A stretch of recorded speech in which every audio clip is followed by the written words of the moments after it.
থাকি heart attack, অর্থাৎ ওর একটা করোনারি আর্টারি ব্লক ছিল। আচ্ছা, এখন পর্যন্ত তামিমের শারীরিক অবস্থা যথেষ্ট উন্নতি হয়েছে। যদিও কর্তৃপক্ষ 24 ঘন্টা অবজারভেশনে রাখেন, সেটাই স্বাভাবিক নিয়ম, কিন্তু যে ভাইটাল সাইন্স অথবা অন্যান্য যে প্যারামিটারগুলি আছে যথেষ্ট উন্নতি লক্ষ্য করছি। কনসিয়াসনেস রিগেইন করেছে।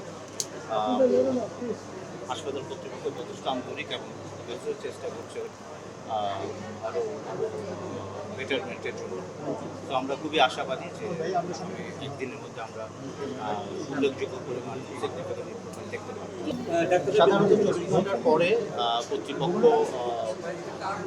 ও প্যারামিটার্স দেখে আমাদেরকে বলবে যে শারীরিক অবস্থাটা কী, সেটার উপর ভিত্তি করে পরবর্তী পদক্ষেপ নেওয়া হবে।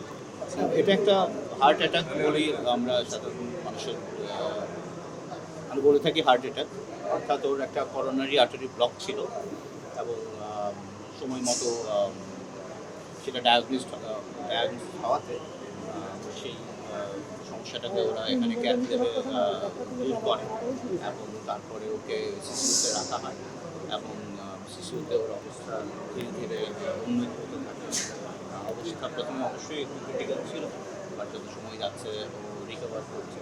আমরা আশাবাদী 24 ঘন্টা খুবই ক্রুশিয়াল সময়। 24 ঘন্টা পর হাসপাতাল কর্তৃপক্ষের সঙ্গে পরামর্শ ক্রমে আমরা